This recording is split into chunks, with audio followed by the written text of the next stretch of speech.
Hello, यहाँ पे छठ माता का गाना हो रहा है। कृपया चैनल को लाइक सब्सक्राइब करिएगा और कमेंट भी। Again again.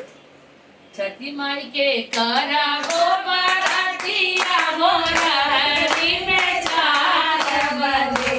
छठी माई के करबो बरतिया भोरहरी में 4 बजे। हो सैया लेके चला माई के बहनिया भोरहरी में 4 बजे।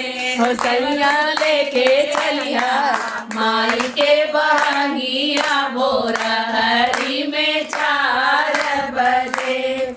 हो देवरू लेके चलिया माई के बहनिया भोरहरी में 4 बजे। हे हो सखी तन चुनरी ले आवा, चुनरी लाके माँ के ओढ़ा के रूप सजावा, जिंदगी आपन सफल बनावा, जिंदगी आपन सफल बनावा। सुना है हमारी सजनिया तू घर के लक्ष्मीनिया न हो। सुना है हमारी सजनिया तू घर के लक्ष्मीनिया न हो। माथे ओढ़ा के सुनाए हमारी सजनिया तू घर के लक्ष्मीनिया न हो। छठी माई के कई के पूजनिया तू कवि के चरनिया न हो। वो सैया लेके चला माई के बहनिया भोरहरी में 4 बजे।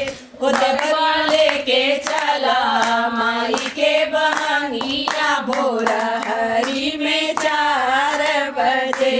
हे हो सखी तन कलसा ले आवा, कलसा गंगा जल से भरावा, पान कसैली कांच कसैली पान ले आवा। आवा घी के दीप जलावा, आवा घी के दीप जलावा।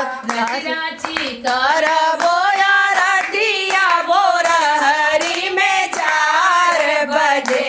रची रची करबो आरतिया भोरहरी में 4 बजे। सासू जी लिहाली सुपेलिया भरल फलवान जी। हो सैया लेके चला माई के बहनिया भोरहरी में 4 बजे। हो सैया लेके चला लेके चला माई के गंगा भोरहरी में 4 बजे। छठ माई के कैली बरतिया भोरहरी में 4 बजे। छठ माई के करबो बरतिया भोरहरी में 4 बजे। हो बबुआ लेके चला माई के बहनिया भोरहरी में 4 बजे।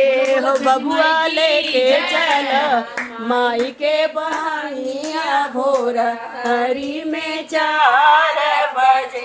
बोलो बोलो छठ मैया की जय।